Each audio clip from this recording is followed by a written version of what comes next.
Hi friend, welcome to another video. आज इस video में हम लोग देखेंगे कि हम लोग वैलिडेशन स्प्रिंग बूट में कैसे करते हैं, और साथ ही साथ देखेंगे कि क्लाइंट साइड वैलिडेशन और सर्वर साइड वैलिडेशन हम लोग कैसे करते हैं। तो हम लोग क्या करेंगे, स्टेप बाय स्टेप वैलिडेशन करेंगे और साथ में हम लोग रन करा के देखेंगे कि जो वैलिडेशन हमने यूज़ किया वो वैलिडेशन हो रहा है। इसके बाद हम लोग हम लोग हैंडल करेंगे, एक्सेप्शन को हैंडल करेंगे। तो चलिए हम लोग सबसे पहला स्टार्ट करते हैं जो सर्वर साइड वैलिडेशन है ना। देन हम लोग उसके बाद हम लोग यूज करेंगे क्लाइंट साइड वैलिडेशन, और दोनों में देखेंगे डिफरेंसेस क्या क्या आ रहा है और कैसे ये वैलिडेशन वर्क कर रहा है ना। चलिए हम लोग शुरू करते हैं। तो हमारा ये प्रोजेक्ट है CRUD मास्टर एपीआई, और CRUD मास्टर एपीआई में आप देख सकते हैं हमारा ये कंट्रोलर होता है। तो कंट्रोलर क्या है, यहाँ पे कंट्रोलर जो होता है, यहाँ पे एपीआई हमने लिख के रखा है, इसमें एपीआई हम लोग लिखते हैं। और आप देख सकते हैं यहाँ पे क्रिएट यूजर और यहाँ पे हम लोग जो भी डीटीओ हम लोग लेते हैं, तो ये हमारा क्लाइंट वैलिडेशन हम लोग करेंगे। डीटीओ में जो भी वैलिडेशन ऐड करेंगे डीटीओ वो हमारा क्लाइंट वैलिडेशन होगा। और इसके अलावा अगर आप देखेंगे यहाँ पे यूजर सर्विस और क्रिएट सर्विस और इम्प्लीमेंटेशन जब आप ओपन करेंगे, तो यहाँ पे आपको एक दिखेगा यूजर। तो ये हमारा जो है यूजर जो है, आप देख सकते हैं यहाँ पे यूजर, और ये हमारा एक एंटिटी है ना, एंटिटी। और ये हमारा एंटिटी है, तो मैं इसको ओपन कर लेता हूँ एंटिटी को, है ना। तो एंटिटी क्या करता है कि जो डेटा बेस में एक टेबल क्रिएट करता है, अगर टेबल क्रिएट करता है और साथ में टेबल इंसर्ट करने का काम करता है ना। तो यहाँ पे हम लोग यूज करेंगे आज, सबसे पहला यूज कर लेते हैं यहाँ पे। सबसे पहला देखिए हम लोग क्या करते हैं, हम लोग यहाँ पे ऑलरेडी एक वैलिडेशन यूज किया है कि जो हमारा यूजर है, और इस यूजर में जो यूजर आईडी है वो आईडी हो। आईडी कहने का मतलब ये होता है कि आईडी जो होता है वो हमारा टेबल में प्राइमरी की होता है, और प्राइमरी की दो तरह का कांस्टेंट मेंटेन करता है। एक तो यूनिक कांस्टेंट मेंटेन करता है कि जो भी आईडी होंगे वो यूनिक होंगे, और सेकेंड कांस्टेंट ये लोग ये मेंटेन करते हैं not null constant. That means अगर आप कोई वैल्यू इंसर्ट करते हैं तो आईडी यूनिक होना चाहिए और आईडी नॉट नल नहीं होना चाहिए, है ना। तो चलिए इसके बाद हम लोग यहाँ पे ये अलग यहाँ पे हम लोग सीक्वेंस जनरेट करने के लिए डेटाबेस में कि ऑटोमेटिकली हमारा जो आईडी है वो जनरेट हो, और जिसके लिए हम लोग यहाँ पे जनरेशन वैल्यू बताएं और किस तरीके से जनरेट हो, उसके लिए हम लोग स्ट्रेटजी और जनरेशन का टाइप दिए हैं, है ना। तो आप देख सकते हैं जनरेशन टाइप आइडेंटिटी। अब इसके बाद हम लोग यहाँ पे देखिए कि अगर अभी मैं इस एप्लीकेशन को रन कराऊं, तो चलिए यहाँ पे मैं रन करा लेता हूँ।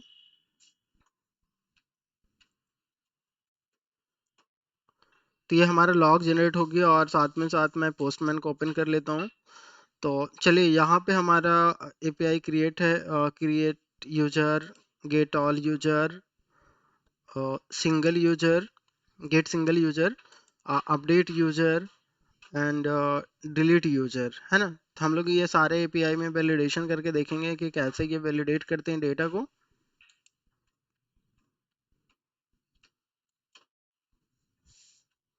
तो सबसे पहला देखिए चेक कर लेते हैं हमारा जो एप्लीकेशन है वो रन कर रहा है या नहीं रन कर रहा है। रन कर रहा है, यहाँ पे आप देख सकते हैं। और ये started main CRUD master API application, है ना। और ये हम यहाँ पे कॉल कर रहे हैं, तो यहाँ पे देखिए फर्स्ट टाइम कॉल कर रहे हैं। और चलिए चेक कर लेते हैं हमारा जो पोर्ट आईडी है क्या है यहाँ पे, रिसोर्स एप्लीकेशन डॉट प्रॉपर्टी। हाँ देखिए यहाँ पे हमारा जो पोर्ट आईडी है वो क्या है, 8080, है ना। अगर मुझे यहाँ पे चेंज करना है 9090, तो मैं इसको क्या करूँ, इसको मैं चेंज करूँ, और चेंज करने के बाद मैं इसको सेव करूँगा। ठीक है, तो ये क्या हो रहा है, सर्वर पोर्ट हमने प्रॉपर्टी यूज किया था जिसमें कि हम लोग सर्वर का पोर्ट आईडी हम लोग चेंज करके देख सकते, मतलब चेंज कर सकते हैं। तो ये आप देख सकते हैं हमारा टॉम कैट स्टार्टेड ऑन 9090, है ना। तो इस प्रॉपर्टी को हमने यूज कर लिया है सर्वर डॉट पोर्ट, तो इससे हमने पोर्ट चेंज कर लिया है। और अब हमारा ये पोर्ट यहाँ पे हो गया है 9090, है ना। चलिए अब मैं और हमारे पास जो डेटाबेस का कॉन्फ़िगरेशन किया है वो हमारा H2 डेटाबेस है, दैट मीन्स हमारा इन मेमोरी डेटाबेस है। तो इस इन मेमोरी का मतलब होता है कि जब आप सर्वर रन करता है तब तक उसका प्रोग्राम में मेमोरी कैप्चर करता है, और जैसे ही सर्वर क्लोज होता है वो मेमोरी सारा रिलीज हो जाता है, दैट मीन्स डिलीट हो जाता है ना। चलिए यहाँ पे मैं इसको कॉल करता हूँ, हमारा यूजर नेम ईमेल आईडी ये भी देख रहे हैं यहाँ पे, ये हमारा क्रिएट हो गया है ना। अगर मैं यहाँ पे ब्लैंक करूँ यूजर नेम, तो भी हमारा यहाँ पे देख रहे क्रिएट हो रहा है। और अगर मैं इसको हटा दूँ लर्न कोड विद सौरभ, तो देन ये भी यहाँ पे सेव हो जाएंगे, है ना। तो देख सकते हैं हमारा एबीसी को मैं यहाँ पे हटा दे रहा हूँ एज ए पासवर्ड, और साथ में मैं यहाँ पे अबाउट भी हटा रहा हूँ। और ये आप देख सकते हैं यहाँ पे आईडी जब भी रन होता है तो आप ये दो चीज़ देख सकते हैं, एक वन इज स्टेटस कोड, और सेकंड आईडी प्राइमरी की जो है वो सिक्वेंशियल जनरेट हुआ है, तो यहाँ पे आईडी आप चेक कर सकते हैं। अब अगेन रन करा रहा हूँ तो इसका 6 हो गया, और हमारा स्टेटस कोड फिर से अपडेट हुआ है तो 201 है ना, या 201 पढ़ते हैं इसको। चलिए अब यहाँ पे हम लोग देखिए पहला क्या करेंगे, सर्वर साइड करेंगे। मतलब पहले क्या है कि जब हम एपीआई को कॉल करते हैं तो क्लाइंट साइड सबसे पहले हीट होता है, देन सर्वर साइड पे आता है। तो हम लोग क्या करते हैं, जब वैलिडेशन लर्निंग के लिए हैं तो हम लोग ये पहले यूज करते हैं कि सबसे पहले हम लोग सर्वर साइड वैलिडेशन करते हैं कि हमारा जो डेटाबेस में रॉन्ग डेटा तो इंसर्ट नहीं हो, है ना। तो इसके लिए हम लोग चेक करेंगे।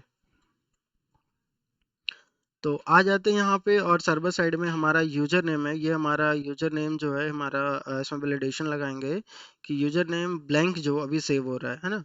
अगर आप यहाँ पे अगर आप देखेंगे तो चलिए मैं यहाँ पे कंसोल ओपन करता हूँ, यहाँ पे लोकल होस्ट h2 कंसोल,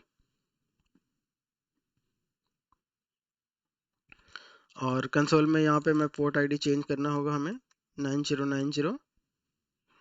चलिए फ्रेंड हमारे यहाँ पे हो गया, कनेक्शन को टेस्ट कर लेता हूँ। कनेक्शन टेस्ट सक्सेसफुल है, और देन मैं कनेक्ट कर रहा हूँ। कनेक्ट करने के बाद हमारे पास एक टेबल है, तो टेबल पे मैंने सेलेक्ट किया, सेलेक्ट करने के बाद मैं यहाँ पे रन कर रहा हूँ। आप देख सकते हैं यहाँ पे 6 रो इंसर्ट हो गए हैं, और हमारे पास अबाउट में ब्लैंक है। तो इस तरह का डेटा जो है उसको हम लोग वैलिडेट करेंगे, है ना। कि कोई अगर यूजर है तो उसका ईमेल आईडी होना कंपलसरी है, पासवर्ड होना कंपलसरी है, यूजर नेम होना कंपलसरी है ना। अबाउट आप पे डिपेंड करता है, आपको अगर रखना है तो आप वो डिपेंड कर सकते हैं। तो ये अबाउट जो है ये यूजर डिपेंडेंट होता है, मतलब अगर आपको डिजायर कर रहा है आपको अबाउट देना है ना। तो चलिए हम लोग शुरू करते हैं, यहाँ पे आ जाते हैं। तो यहाँ देखिए हम लोग यूज करेंगे सबसे पहला वैलिडेशन यूज करेंगे यूजर नेम हमारा नोट नल होना चाहिए, तो इसको हम लोग यूज करेंगे @नोट ब्लैंक। और नोट ब्लैंक को हम लोग इंपोर्ट कर लेंगे अगर जेडीके 8 अगर यूज कर रहे हैं तो जावा एक्स पैकेज चूज करना होगा। अगर जेडीके 8 से अगर आप यूज कर रहे हैं तो आपको जकार्ता पैकेज से सिलेक्ट करना होगा। और ये देखिए हमारा वैलिडेशन ऐड हो गया, और अगर इस तरह का वैलिडेशन अगर जनरेट हो तो क्या मैसेज आना चाहिए, तो हम लोग यहाँ पे यूज करेंगे मैसेज देन इक्वल टू, और यहाँ पे हम लोग मैसेज दे देते हैं user name can not be blank. Friend अब मैं इसको सेव कर लिया, सेव होने के बाद हमारा एप्लीकेशन रीस्टार्ट हो गया, और रीस्टार्ट होने के बाद सेम इन्फॉर्मेशन हम लोग चेक करेंगे, है ना।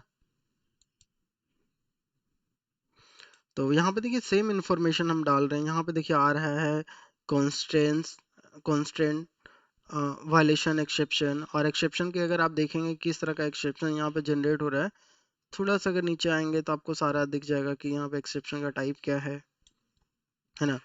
तो यहाँ पे देखिए वैलिडेशन फेल्ड फॉर क्लासेस, और क्लास का नाम यहाँ पे देख सकते हैं com dot code with Saurabh क्रड master, और यहाँ पे एंटिटी, और हमारा यहाँ पे यूजर है ना। और देख सकते हैं हमारा यहाँ पे आ रहा है यूजर, तो और मैसेज आपको यहाँ पे दिख रहा है ना, user name can not be blank, है ना। और अगर आप यहाँ पे अगर जो यूजर नेम आप जो मैसेज दिए यहाँ पे कॉपी करके आ सकते हैं। कॉपी करने के बाद आप यहाँ पे सर्च का आइकन दिख रहा है, सर्च पे आप अगर आप क्लिक करते हैं तो आपको यहाँ पे दिख जाएगा 4 टाइम है।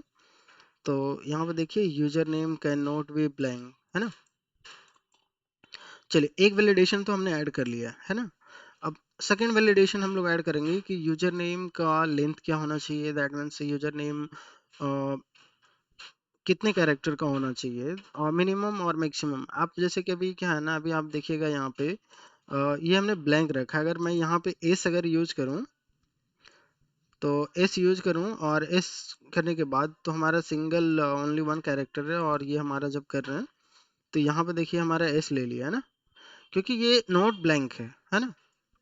तो बट ये तो ये भी तो इनवैलिड है ना। अब इसको मुझे क्या करना होगा, इसको भी हमें वैलिडेट करना होगा। और अगर आप देखिए जब मैं इसको फिर से अगर मैं इसको डिलीट कर रहा हूँ तो देखिए इसको जब मैं डिलीट कर रहा हूँ तो यहाँ पे देखिए 500 एरर आ रहा है ना। 500 error that means server error होता है। मतलब सर्वर साइड का जो एरर होता है उसको हम लोग को 500 से डिनोट करते हैं। आप देख सकते हैं generic error message given when no more specific message is suitable, है ना। दैट मीन्स हम लोग हैंडल नहीं किए तो ये क्या हुआ, एक्सेप्शन जनरेट हुआ, है ना। बट हमारा डेटा इंसर्ट नहीं हुआ है ना। चलिए अब इसमें हम लोग देखते हैं कि एक और वैलिडेशन ऐड करेंगे यहाँ पे, एट द रेट साइज। और साइज को इंपोर्ट कर लेंगे, और इंपोर्ट करने के बाद हम लोग इसमें दे देंगे साइज में क्या क्या साइज होना चाहिए। तो सबसे पहले हम लोग लेते हैं मीन, मतलब मिनिमम वैल्यू कितना होना चाहिए 3, और मैक्सिमम कितना होना चाहिए 30 इनफ है ना। 30 रख लेता हूँ। मैसेज इक्वल टू, और यहाँ मैसेज मैं डिफाइन कर रहा हूँ user name must be between 3 and 30 character. तो ये हमारा user name must be between 3 and 30 characters. चलिए मैं इसको सेव करके और इसको रन करा रहा हूँ यहाँ पे। तो चलिए यहाँ पे रन करा रहा हूँ। तो यहाँ पे देखिए हमारा जो यहाँ पे हमारा 500 एरर आ गया सर्वर के लिए। और साथ में यहाँ पे आप देखेंगे कि थोड़ा सा स्क्रॉल डाउन करने पे आप या फिर सर्च कर सकते हैं आपका जो मैसेज है। तो देखिए मैं यहाँ पे आ रहा हूँ। तो यहाँ पे देखिए मैं फाइंड कर रहा हूँ जो हमारा जो मेथड को यहाँ पे एज ए मैसेज हमने डिफाइन किया था। तो यहाँ पे देखिए मिल रहा है आपको user name must be between 3 and 30 characters, है ना। तो चलिए इसको मैं फाइंड कर लेता हूँ यहाँ पे। तो ये देखिए 4 टाइम मिल रहा है यहाँ पे, 1 2 और 3 एंड 4, है ना। फ्रेंड तो ये हमारा वैलिडेशन हो गया। अब मैं यहाँ पे कोई वैल्यू फिल करके देखता हूँ, सौरभ। और चलिए मैं यहाँ पे, और साथ ही साथ मैं अगर इससे अगर फिल करूँ तो ये हमारा 2, और जबकि हमारा मिनिमम 3 है ना। तो ये देख रहे हैं यहाँ पे आ रहा है user name must be between 3 and 30 character, है ना। तो ये हमारा वैलिडेशन हो गया है, और मैं इसको सेव कर रहा हूँ, सौरभ। तो ये हमारा सेव हो गया, दैट्स इट। इसके बाद हम लोग वैलिडेट करेंगे ईमेल। तो चलिए हम लोग ईमेल के लिए आ जाते हैं एंटिटी क्लास में, और एंटिटी क्लास में हम लोग ईमेल को वैलिडेट करते हैं। तो ईमेल क्या होना चाहिए, एक तो नोट नल होना चाहिए, मतलब नोट ब्लैंक होना चाहिए, है ना। और दूसरा क्या होना चाहिए कि ईमेल होना चाहिए वैलिड फॉर्मेट में होना चाहिए, है ना। तो इसके लिए हम लोग यूज करेंगे at the rate note blank. और यहाँ पे हम लोग मैसेज देते हैं कि नोट ब्लैंक में अगर अगर ऐसा सिचुएशन हो और ये नोट ब्लैंक अगर होता है तो यहाँ क्या मैसेज आना चाहिए। तो हम लोग यूज करेंगे यहाँ पे मैसेज,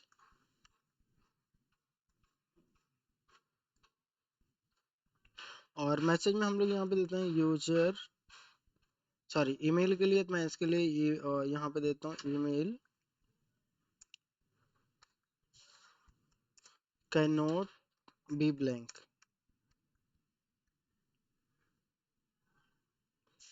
तो यहाँ पे हम लोग ब्लैंक दे दिया और मैं इसको चेक करता हूँ फिर ये हमारा ईमेल जो नोट ब्लैंक, और नोट ब्लैंक हम ऑलरेडी चेक कर लिए बट फिर भी मैं एक बार चेक करके दिखाता हूँ।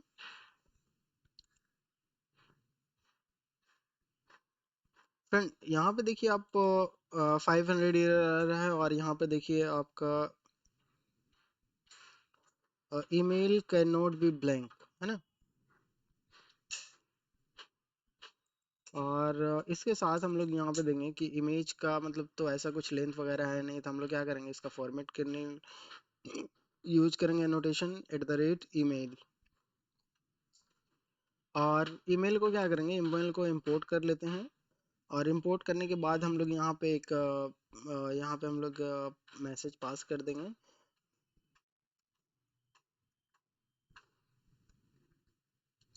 और मैसेज में यहाँ पे देते हैं इनवैलिड ईमेल फॉर्मेट।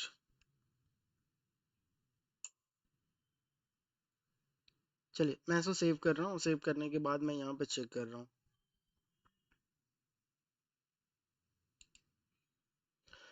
तो फ्रेंड आप देख सकते हैं यहाँ पे मैं एक ईमेल आईडी डाल रहा हूँ अपना,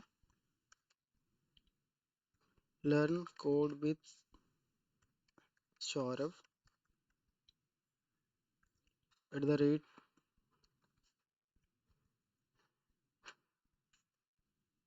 @gmail.com। ये देखिए हमारा ये सक्सेस हो गया और 201 आ गया है, मतलब क्रिएटेड है। अब मैं इसको @ रिमूव कर रहा हूँ है ना। तो विदाउट यूज कर रहा हूँ तो यहाँ पे देखिए एक्सेप्शन जनरेट होगा और 500 एरर और देन हमारा जो यहाँ पे एक्सेप्शन आएगा। अब देख सकते हैं इनवैलिड ईमेल फॉर्मेट है ना। तो ये हमारा प्रिवेंट कर रहा है, दैट मीन्स अगर आप रॉन्ग ईमेल आईडी देंगे या फिर आप अगर 3 टाइम अगर आप दे रहे हैं यहाँ पे, तो आप देख सकते हैं यहाँ पे यहाँ भी सेम अगर आ रहा है, ये देखिए इनवैलिड ईमेल फॉर्मेट। चलिए मैं इसका ये वैलिडेट हो गया हमारा है ना। 1 से 2 नेक्स्ट टाइम करेंगे तो 3। तो ये जो डुप्लीकेट और डुप्लीकेशन है ना, इसको हम लोग बाद में वैलिडेट करेंगे। सबसे पहला क्या करते हैं, इसको डेवलप कर लेते हैं हम लोग, जो रिक्वायर्ड वैलिडेशन है उसको यूज़ कर लेते हैं यहाँ पे है ना। इसके बाद देखिए पासवर्ड है ना।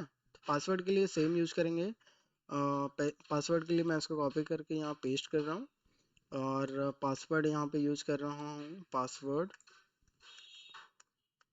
Password can not be blank है ना। और साथ में अगर आप पासवर्ड का अगर लेंथ देना है तो आप यूज़ कर लीजिए यहाँ पे साइज है ना, @size। तो मैं इसके बाद में इसको पेश कर रहा हूँ। इसका साइज जो होना चाहिए, जैसे कि अगर मान लीजिए कि मिनिमम 6 और मैक्सिमम आप कुछ भी रख सकते हैं ना। तो मैक्सिमम की बात नहीं कर रहे हैं यहाँ पे, सिर्फ मिनिमम लेके चल रहे हैं कि मिनिमम जो पासवर्ड है वो 6 कैरेक्टर है। और तो यहाँ पे देते हैं password password must be 6 character, या और ऐसे भी दे सकते हैं मस्ट बी एटलीस्ट 6 कैरेक्टर।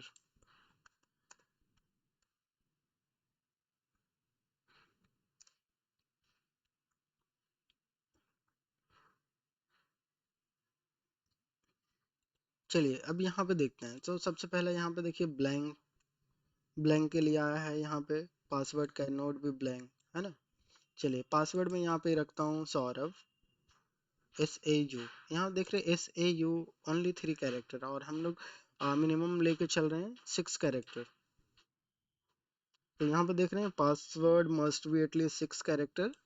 चलिए इसमें हम लोग बात करते हैं सौरभ। तो ये देख सकते हैं ये कितना है, 7 कैरेक्टर, 3 और 4। और ये देख रहे हैं पासवर्ड हमारा आ गया है ना। और अबाउट में हम लोग यूज़ कर लेते हैं कि अगर अबाउट अगर लिख रहे हैं तो कितने मैक्सिमम कितने कैरेक्टर तक लिख सकते हैं है ना। तो चलिए हम लोग यहाँ पे यूज़ करेंगे अबाउट में। तो अबाउट क्या है, ऑप्शनल है। तो ऑप्शनल में हम लोग क्या करेंगे, यहाँ पे ऑप्शनल में यूज़ कर लेते हैं यहाँ पे। तो ऑप्शनल में हम लोग यूज़ करते हैं सिर्फ साइज हम लोग ले लेते हैं यहाँ पे कि मैक्सिमम जो है, मैक्सिमम 255 है ना। इससे क्या होगा, टोटल कैरेक्टर का लेंथ 256 होता है, तो यहाँ पे यूज कर रहे हैं 255। और मैसेज दे रहे हैं अबाउट मस्ट बी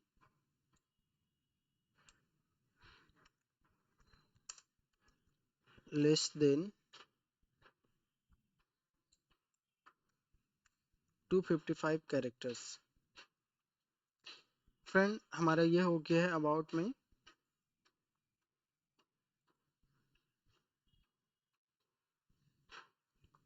अब देख सकते हैं अगर नहीं भी दे रहे हैं अबाउट तो भी कोई प्रॉब्लम नहीं है। अगर आप यहाँ पे दे रहे हैं आई एम गुड यूजर, है ना, तो भी आपका कोई प्रॉब्लम नहीं है। तो ये हमारा जो सर्वर साइड वैलिडेशन हम लोग किए डेटाबेस पे, जो हम लोग कांस्टेंट अप्लाई किया, ये हमारा कांस्टेंट वर्क कर रहा है। ठीक है, तो नेक्स्ट वीडियो में हम लोग देखेंगे कि मतलब क्लाइंट साइड वैलिडेशन हम लोग कैसे करते हैं, है ना।